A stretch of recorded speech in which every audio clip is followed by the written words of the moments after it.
Assalamualaikum warahmatullahi wabarakatuh. Saya Khairiatul Hafidoh dari kelas 6B.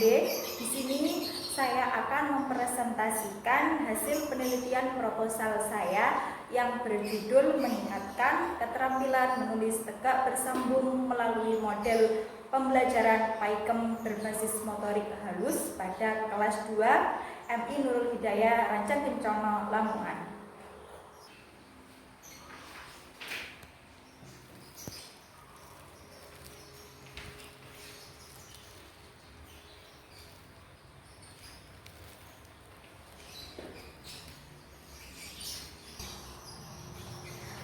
Pada bab 1 latar belakang, yakni berisi mengenai harapan ideal, kemudian fakta masalah, analisis masalah, dukungan empirik dan teori, kemudian yang terakhir adalah solusi.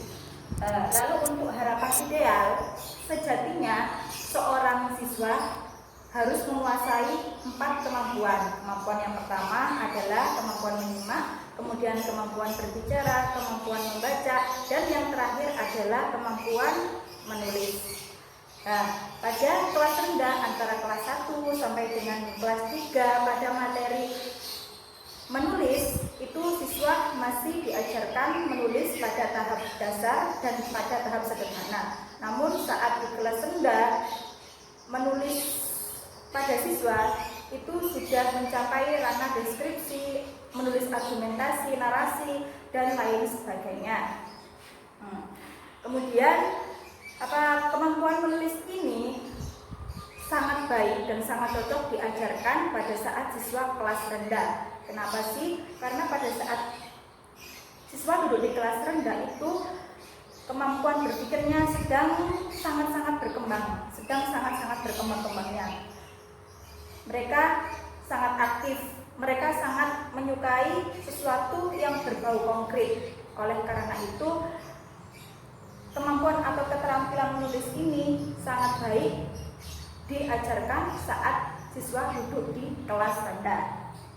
Maka dari itu seorang guru harus bekerja keras. Bagaimana sih caranya meningkatkan keterampilan menulis tegak bersambung pada siswa? Menulis tegak bersambung ini tidak bisa dilakukan secara berangan-angan. Oleh karena itu, seorang guru harus memiliki step by step bagaimana sih agar ketercapaian tujuan menulis tegak bersambung ini mampu dicapai oleh seorang siswa.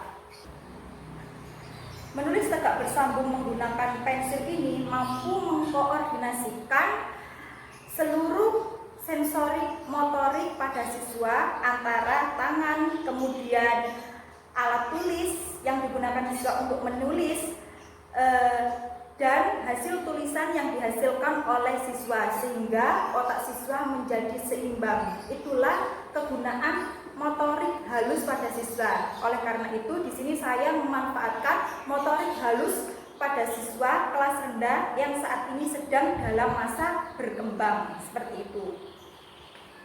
Nah, menulis tegak bersambung ini mampu menyeimbangkan otak kiri pada siswa, di mana otak kiri ini berisi tentang seni.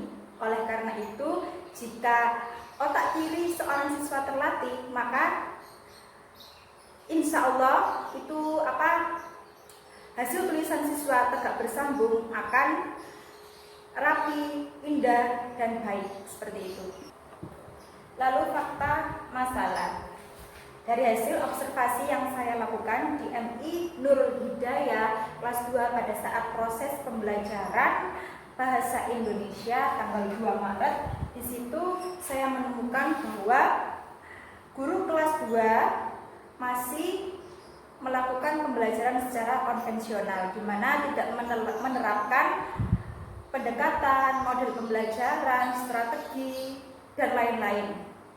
Adapun seorang guru juga tidak menerapkan atau menggunakan media pembelajaran, di mana media pembelajaran itu mampu menunjang ketercapaian tujuan pembelajaran dari sebuah materi itu sendiri.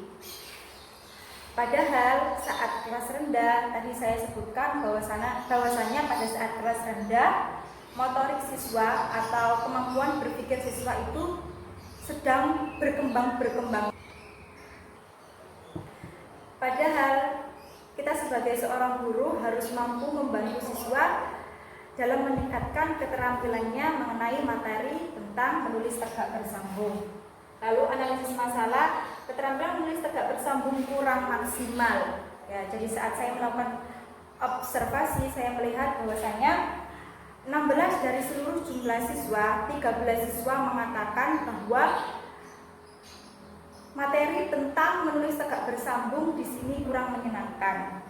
Karena yaitu tadi disebabkan oleh guru yang masih kurang dalam melengkapi perangkat pembelajaran maupun instrumen pembelajaran. Guru juga tidak berpacu pada RPP, padahal sejatinya seorang guru harus membuat RPP terlebih dahulu, kemudian dipelajari pada malam harinya, dan pagi harinya bisa kita terapkan saat mengajar di kelas. Namun kenyataannya saat di kelas seorang guru ini menjelaskan pelajaran dengan seadanya, atau yang bisa kita kenal dengan teacher center, jadi hanya berfokus pada seorang guru. Nah, hal itulah yang menyebabkan saat pembelajaran di kelas semua siswa ramai, tidak terkondisikan seperti itu. Kemudian dukungan empirik dan teori. Nah, dukungan empirik yang saya ambil di sini dari seorang peneliti yang bernama Nugrananda dengan judul peningkatan keterampilan menulis tegak bersambung dengan model pembelajaran PAIKEM, dan disusul dengan peneliti-peneliti lainnya. Namun penelitian yang diungkapkan oleh Nugrananda dengan judul peningkatan keterampilan menulis tegak bersambung dengan model PAIKEM ini diterapkan atau ditreatmentkan kepada siswa yang berjumlah 13 siswa. Nah, dalam penelitian saya menerapkan kepada jumlah siswa yang lebih banyak, yaitu 16 siswa. Kemudian saya modifikasi dengan bantuan media pembelajaran yang ada, seperti media pembelajaran Big Notebook atau buku halus besar, seperti itu. Lalu solusi apa di sini yang saya pakai untuk memberikan treatment pada siswa yang dirasa keterampilan menulis tegak bersambungnya kurang? Itu di sini saya menerapkan model PAIKEM berbasis motorik halus. Kenapa model PAIKEM? Karena model pembelajaran PAIKEM ini adalah pembelajaran yang sangat dirasa efektif pada pembelajaran K13, di mana pembelajaran PAIKEM ini adalah P yang artinya pembelajaran, kemudian A berarti aktif, I inovatif, K kreatif, E efektif, dan M adalah menyenangkan, seperti itu. Kemudian kenapa berbasis motorik halus? Di sini ada poin plusnya berbasis motorik halus, karena pada saat siswa duduk di kelas rendah itu kemampuan motorik halusnya itu harus benar-benar waktunya untuk diasah, karena pada saat siswa kelas rendah itu kemampuan otak berpikir pada siswa itu pada tahap sedang berkembang, seperti itu. Lalu mengenai rumusan masalah yang saya angkat di sini, yaitu bagaimana sih pengaruh model pembelajaran PAIKEM berbasis motorik halus untuk meningkatkan keterampilan menulis tegak bersambung pada siswa kelas 2 MI Nurul Hidayah Rancang Kencono. Kemudian yang kedua yaitu bagaimana peningkatan keterampilan menulis tegak bersambung melalui model pembelajaran PAIKEM berbasis motorik halus pada kelas 2 MI Nurul Hidayah Rancang Kencono. Kemudian lanjut pada bab 2 kajian teori. Saya di sini memaparkan beberapa teori. Yang pertama judul mengenai keterampilan menulis tegak bersambung, kemudian subjudulnya yaitu hakikat keterampilan menulis. Lalu yang kedua yaitu menulis tegak bersambung, kemudian pengertian dari menulis tegak bersambung sendiri itu apa, lalu aspek-aspek penilaian dalam penulisan tegak bersambung. Lalu yang ketiga yaitu model pembelajaran PAIKEM berbasis motorik halus. Untuk subjudulnya yaitu hakikat model PAIKEM, kemudian PAIKEM berbasis motorik halus, kemudian subjudulnya lagi yaitu pengertian kemampuan motorik halus, lalu penerapan PAIKEM berbasis motorik halus, seperti itu. Lalu lanjut pada bab 3 yaitu mengenai metode penelitian. Nah, untuk metode yang saya ambil dalam penelitian yang saya lakukan ini, saya mengambil metode PTK, yaitu yang terdiri dari 4 tahapan. Yang pertama yaitu planning atau perencanaan, kemudian action atau pelaksanaan, lalu observing atau kegiatan observasi, yang terakhir yaitu reflecting atau refleksi. Kemudian setting penelitian dan karakteristik subjek penelitian. Tempat di sini dilakukan di sebuah MI, bisa dikatakan MI-nya terdapat di sebuah desa yang bernama Desa Rancang Kencono. MI-nya bernama MI Nurul Hidayah, berada di Desa Rancang Kencono, Kecamatan Lamongan dan Kabupaten Lamongan. Waktu kita melaksanakan penelitian ini pada saat semester genap, yaitu tahun 2020-2021. Untuk waktunya bisa ada di deskripsi proposal. Lalu yang ketiga yaitu subjek. Di sini saya mengambil siswa kelas 2 karena kebetulan di sini tidak ada rombel, jadi cuma satu rombel saja yang berjumlah 16 siswa. Kemudian karakteristik subjek penelitian. Kemudian karakteristik subjek penelitian, di mana pada materi pembelajaran bahasa Indonesia ini materi tegak bersambung diajarkan, khususnya pada materi menulis ini diajarkan pada kelas 1, 2, dan sampai dengan kelas 3. Kenapa? Pembelajaran atau materi menulis tegak bersambung ini sangat cocok diterapkan di kelas rendah dan diajarkan di kelas rendah karena itu tadi. Motorik seorang siswa yang duduk di kelas rendah akan terasa dengan mereka diberikan pengajaran menulis tegak bersambung dengan tepat, seperti itu. Kemudian objek penelitian. Di sini objek penelitiannya yaitu mengenai materi bahasa Indonesia kelas 2 di MI Nurul Hidayah Rancang Kencono. Seperti itu.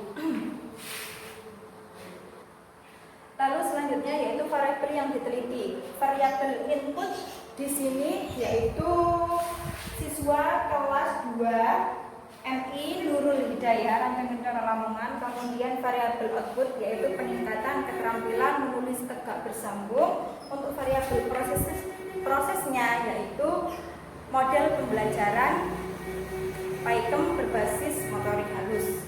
Selanjutnya yaitu rencana tindakan. Rencana tindakan di sini terdapat prasiklus, siklus 1 dan siklus 2. Untuk prasiklus di sini saya melakukan wawancara sebelum saya mengamati pembelajaran di kelas. Saya melakukan wawancara terlebih dahulu dengan guru mengenai apa permasalahan yang sedang dihadapi, kemudian bagaimana siswa dalam mengikuti proses pembelajaran, khususnya pada materi menulis tegak bersambung. Semuanya sudah tertera pada instrumen penelitian. Kemudian yang kedua yaitu observasi. Observasi ini saya lakukan pada saat proses pembelajaran di kelas. Saya mengamati bagaimana jalannya pembelajaran di kelas sehingga saya menemukan bagaimana sih sebenarnya masalah yang terjadi atau yang dihadapi saat proses pembelajaran, khususnya materi bahasa Indonesia, materi menulis tegak bersambung. Kemudian tes prasiklus. Pentingnya di sini tes prasiklus, selain saya mendapat informasi dari seorang guru maupun siswa, saya juga harus memperoleh informasi secara pribadi atau mengetahui secara pribadi mengenai bagaimana sih kemampuan siswa saat menulis tegak bersambung, seperti itu. Dengan memakai tes prasiklus kita sebagai seorang peneliti tahu, dan treatment apa seharusnya yang kita terapkan kepada siswa itu tadi. Kemudian pada siklus 1. Siklus 1 di sini terdiri dari perencanaan, pelaksanaan, observing, dan reflecting. Perencanaan sendiri di sini yaitu sebagai seorang peneliti dan calon guru harus alangkah baiknya menyiapkan RPP. RPP disusun sesuai dengan ketentuan yang ada, seperti itu. Kemudian alat dan media yang memang dibutuhkan, yang memang itu perlu dipakai saat melakukan proses pembelajaran untuk menunjang keberhasilan atau ketercapaian proses pembelajaran. Dan yang terakhir adalah instrumen. Dengan instrumen itu kita mengetahui sejauh mana seorang siswa itu memahami materi dan berapa siswa yang tidak mengetahui atau tidak paham mengenai materi. Lalu pelaksanaan, yaitu di sini melaksanakan proses pembelajaran yang dilakukan oleh seorang peneliti dilakukan dengan atau sesuai dengan RPP yang sudah ditulis atau disusun. Jadi harus sesuai. Kegunaan kita atau gunanya kita membuat RPP yaitu tadi untuk keesokan harinya kita terapkan pada saat proses pembelajaran. Kemudian observasi, yaitu mengamati guru dan siswa saat pembelajaran atau mendokumentasikan. Lalu refleksi, yaitu menganalisis hasil observasi. Di sini kita bisa bersama-sama dengan guru kelas 2 untuk melakukan atau menganalisis hasil observasi. Di situ kita bisa menganalisis sekiranya apa yang masih siswa bingungkan atau yang masalah yang belum terpecahkan, kita bisa melakukan refleksi atau analisis sehingga nanti apabila ditemukan sebuah permasalahan kita bisa melanjutkan treatment pada siklus kedua, seperti itu.